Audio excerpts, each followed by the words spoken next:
Hi hello viewers, welcome to my channel ಸಮಾ foods. ಇವತ್ತಿನ ವಿಡಿಯೋದಲ್ಲಿ ಒಂದು ಸೂಪರ್ ಆಗಿರೋ ಚಟ್ನಿ ರೆಸಿಪಿನ ಶೇರ್ ಮಾಡ್ತಾ ಇದ್ದೀನಿ. ಇದನ್ನು 3 ತಿಂಗಳವರೆಗೂ ಸ್ಟೋರ್ ಮಾಡಿ ಕೂಡ ತಿನ್ಬೋದು. ಅಷ್ಟೇ ಅಲ್ಲದೆ ದೋಸೆ, ಪೂರಿ, ಚಪಾತಿ, ಇಡ್ಲಿ ಮತ್ತು ಬಿಸಿ ಬಿಸಿ ಅನ್ನ ಜೊತೆಗೂ ಕೂಡ ಇದನ್ನು ಮಿಕ್ಸ್ ಮಾಡಿಕೊಂಡು ತಿನ್ಬೋದು. ಮನೆಯಿಂದ ದೂರ ಇರೋಂಥವ್ರಿಗೆ, ಬ್ಯಾಚುಲರ್ಸ್ಗೆ, ಬ್ಯುಸಿ ವುಮೆನ್ಸ್ಗೆ ತುಂಬ ಹೆಲ್ಪ್ ಆಗುತ್ತೆ. ಈ ಚಟ್ನಿ ಒಂದಿದ್ರೆ ಬಿಸಿ ಬಿಸಿ ಅನ್ನ ಮಾಡಿಕೊಂಡು ಊಟ ಮಾಡ್ಕೋಬಹುದು. ಇದನ್ನ ಮಾಡೋದಕ್ಕೆ ಹೆಚ್ಚು ಸಮಯನೂ ಬೇಡ, ಹೆಚ್ಚು ಸಾಮಗ್ರಿನೂ ಬೇಡ, ಎಲ್ಲಾನು ಮನೇಲೇ ಇರುತ್ತೆ, ಬೇಗ ಮಾಡ್ಕೊಳ್ಬಹುದು. ಹಾಗಿದ್ರೆ ಬನ್ನಿ ಹೇಗೆ ಮಾಡೋದು ನೋಡೋಣ. ಮೊದಲಿಗೆ ಒಂದು ಪ್ಯಾನ್ನ ಬಿಸಿ ಆಗೋದಕ್ಕೆ ಇಟ್ಕೊಂಡಿದ್ದೀನಿ. ಅದಕ್ಕೆ ಒಂದು ಚಮಚ ಎಣ್ಣೆ, 1 ಚಮಚ ಉದ್ದಿನಬೇಳೆ, 1 ಚಮಚ ಕಡಲೆಬೇಳೆ, 1 ಚಮಚ ಧನಿಯಾ, ಇನ್ನೊಂದು ಅರ್ಧ ಚಮಚ ಧನಿಯಾ ಹಾಕ್ಕೊಂಡ್ರು ಕೂಡ ನಡೆಯುತ್ತೆ. ಅರ್ಧ ಚಮಚ ಸಾಸಿವೆ, 3/4 ಚಮಚ ಆಗುವಷ್ಟು ಜೀರಿಗೆನ ಸೇರಿಸ್ತಾ ಇದ್ದೀನಿ. ಜೀರಿಗೆ ಮತ್ತು ಧನಿಯಾನ ಸ್ವಲ್ಪ ಜಾಸ್ತಿ ಹಾಕೋಬಹುದು. ಜೊತೆಗೆ 1/4 ಚಮಚ ಮೆಂತ್ಯ. ಇಲ್ಲಿ ನಾನು ತಗೊಂಡಿರೋ ಪ್ರಮಾಣದಲ್ಲಿ ಮಸಾಲೆ ಮೈಲ್ಡ್ ಆಗಿರುತ್ತೆ, ಬೇಕು ಅಂದರೆ ಒಂಚೂರು ನೀವು ಜಾಸ್ತಿ ಹಾಕೋಬಹುದು.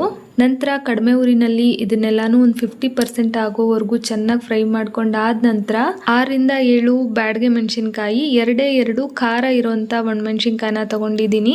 ಬ್ಯಾಡಗೆ ಮೆಣಸಿನ್ಕಾಯಿ ಹಾಕೋದ್ರಿಂದ ತುಂಬ ಖಾರ ಅಂತ ಅನ್ಸೋದಿಲ್ಲ, ರುಚಿನೂ ತುಂಬ ಚೆನ್ನಾಗಿರುತ್ತೆ, ಒಳ್ಳೆ ಕಲರ್ ಬರುತ್ತೆ. ಒಣಮೆಣಸಿನ್ಕಾಯಿನ ಹಾಗೇನೆ ಹಾಕಿದ್ರೆ ಅದನ್ನು ನೀಟಾಗಿ ಹುರಿಯೋಕ್ಕಾಗಲ್ಲ, ಹಾಗಾಗಿ ಸಣ್ಣದಾಗಿ ಕಟ್ ಮಾಡಿ ಸೇರಿಸಿದ್ದೀನಿ. ಈಗ ಇದನ್ನು ಕೂಡ ಗರ್ಗರಿ ಆಗೋವರೆಗೂ ಚೆನ್ನಾಗಿ ಫ್ರೈ ಮಾಡ್ಕೊಳ್ಬೇಕು. ಈ ಚಟ್ನಿಗೆ ಮೆಂತ್ಯನ ಹಾಕೋದಕ್ಕೆ ಮರಿಬೇಡಿ, ಮೆಂತ್ಯ ಹಾಕಿದ್ರೆ ಒಳ್ಳೆ ಟೇಸ್ಟ್ ಬರುತ್ತೆ. ಇವಾಗ ನೋಡಿ ಹುರಿದಿದ್ದೆಲ್ಲ ಆಯಿತು. ಇದನ್ನು ಒಂದು ಪ್ಲೇಟಲ್ಲಿ ತೆಗೆದು ಸೈಡಲ್ಲಿ ಎತ್ತಿಟ್ಕೊಂಡ್ಬಿಡ್ತೀನಿ. ನಂತರ ಅದೇ ಪ್ಯಾನ್ಗೆ 2 ಚಮಚ ಆಗುವಷ್ಟು ಎಣ್ಣೆನ ಸೇರಿಸಿದ್ದೀನಿ. ಎಣ್ಣೆ ಬಿಸಿ ಆದ ನಂತರ 6-7 ಮೀಡಿಯಮ್ ಸೈಜ್ ಈರುಳ್ಳಿನ ತೆಳ್ಳಗೆ ಉದ್ದಕ್ಕೆ ಕಟ್ ಮಾಡ್ಕೊಂಡು ತಗೊಂಡಿದ್ದೀನಿ.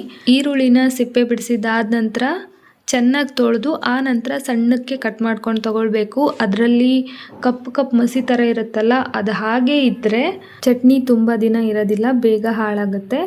ನಂತರ ಒಂದು ಸಣ್ಣ ನೆಲ್ಲಿಕಾಯಿ ಗಾತ್ರದಷ್ಟು ಹುಣಸೆ ಹಣ್ಣನ್ನು ತಗೊಂಡಿದ್ದೀನಿ. ನಿಮಗೆ ಹುಳಿ ಎಷ್ಟು ಬೇಕು ಅಂತ ನೋಡ್ಕೊಂಡು ತಗೊಳ್ಳಿ. ಇದಾದ ನಂತರ ಈರುಳ್ಳಿ ಹಸಿ ವಾಸನೆ ಎಲ್ಲ ಹೋಗಿ ಕಲರ್ ಚೇಂಜ್ ಆಗೋವರೆಗೂ ಚೆನ್ನಾಗಿ ಇದನ್ನು ಬಾಡಿಸ್ಕೊಳ್ಬೇಕು. ಈ ಥರ ಈರುಳ್ಳಿನ ಫ್ರೈ ಮಾಡೋದಕ್ಕೆ ಕಬ್ಬಿಣದ ಪಾತ್ರೆಗಳನ್ನು ಉಪಯೋಗಿಸಿದ್ರೆ ತುಂಬ ಒಳ್ಳೆಯದು, ಬೇಗ ಫ್ರೈ ಆಗುತ್ತೆ ಮತ್ತು ಆರೋಗ್ಯಕ್ಕೂ ತುಂಬ ಒಳ್ಳೆಯದು ಕಬ್ಬಿಣದ ಪಾತ್ರೆಯಲ್ಲಿ ಅಡುಗೆ ಮಾಡೋದ್ರಿಂದ. ಇದಾದ ನಂತರ ಒಂದು ದೊಡ್ಡ ಹುಳಿ ಟೊಮ್ಯಾಟೋನ ರಫ್ ಆಗಿ ಕಟ್ ಮಾಡಿ ಸೇರಿಸಿದ್ದೀನಿ. ಕೆಲವರು ಈರುಳ್ಳಿ ಚಟ್ನಿಗೆ ಟೊಮ್ಯಾಟೊ ಹಾಕೋದಿಲ್ಲ, ನಾನು ಹಾಕ್ತೀನಿ, ತುಂಬ ಚೆನ್ನಾಗಿರುತ್ತೆ. ಟೊಮ್ಯಾಟೋನ ಹಾಕಿರೋದ್ರಿಂದ ಹುಣಸೆ ಹಣ್ಣನ್ನು ಕಡಿಮೆ ಹಾಕಿದ್ದೀನಿ.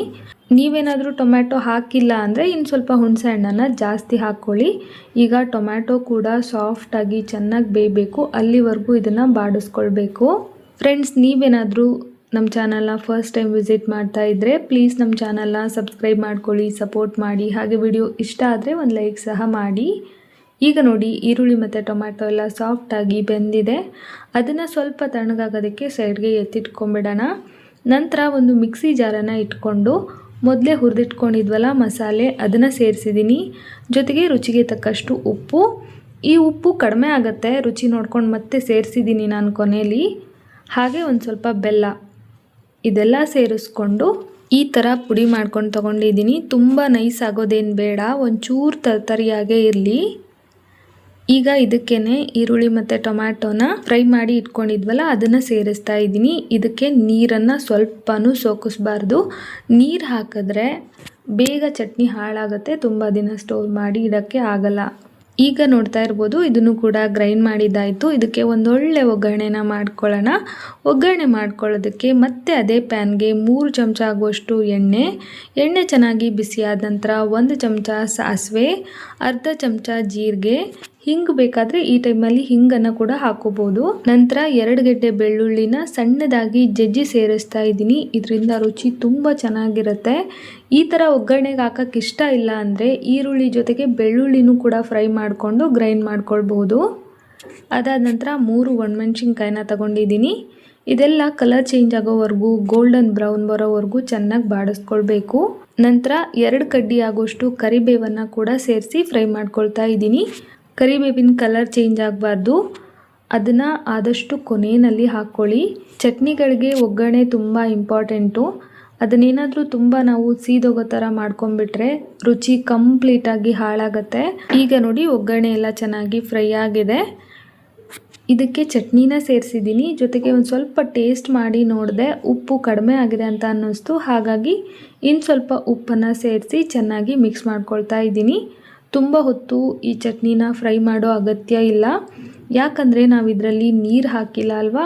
ತುಂಬ ಹೊತ್ತು ಬಾಡಿಸ್ಕೊಂಬಿಟ್ರೆ ಆಮೇಲೆ ಚಟ್ನಿ ಗಟ್ಟಿ ಆಗಿಬಿಡುತ್ತೆ, ತಿನ್ನೋದಕ್ಕಷ್ಟು ಚೆನ್ನಾಗಿರೋದಿಲ್ಲ. ಜಸ್ಟ್ ಇದನ್ನು ಆ ಒಗ್ಗರಣೆಯಲ್ಲಿ ಮಿಕ್ಸ್ ಮಾಡಿಕೊಂಡು ಗ್ಯಾಸ್ನ ಆಫ್ ಮಾಡ್ಕೊಂಬಿಡಿ. ಈಗ ನೋಡಿ ಸೂಪರ್ ಟೇಸ್ಟಿಯಾಗಿರೋ ಆನಿಯನ್ ಚಟ್ನಿ ರೆಡಿ ಆಯಿತು. ಇದು ಕಂಪ್ಲೀಟಾಗಿ ತಣ್ಣಗಾದ ನಂತರ ಒಂದು ಏರ್ ಟೈಟ್ ಬಾಕ್ಸಲ್ಲಿ ಹಾಕಿ ಫ್ರಿಜ್ಜಲ್ಲಿ ಇಟ್ಕೊಂಡ್ರೆ 3 ತಿಂಗಳು ಹಾಳಾಗೋದಿಲ್ಲ. ಹೊರಗಡೆ ಇಟ್ಟರೆ ಒಂದು 15 ದಿನಕ್ಕೆ ಇದನ್ನು ಖಾಲಿ ಮಾಡಿಬಿಡಬೇಕು.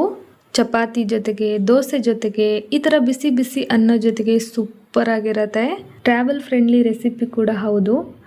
ಸೊ ಇವತ್ತಿನ ಈ ರೆಸಿಪಿ ನಿಮ್ಮೆಲ್ಲರಿಗೂ ತುಂಬ ಇಷ್ಟ ಆಯಿತು ಅಂದ್ಕೊಳ್ತೀನಿ. ಇಷ್ಟ ಆಗಿದ್ರೆ ಲೈಕ್ ಮಾಡೋದನ್ನು ಮರಿಬೇಡಿ. ಮತ್ತೆ ಸಿಗ್ತೀನಿ. Bye friends, thank you.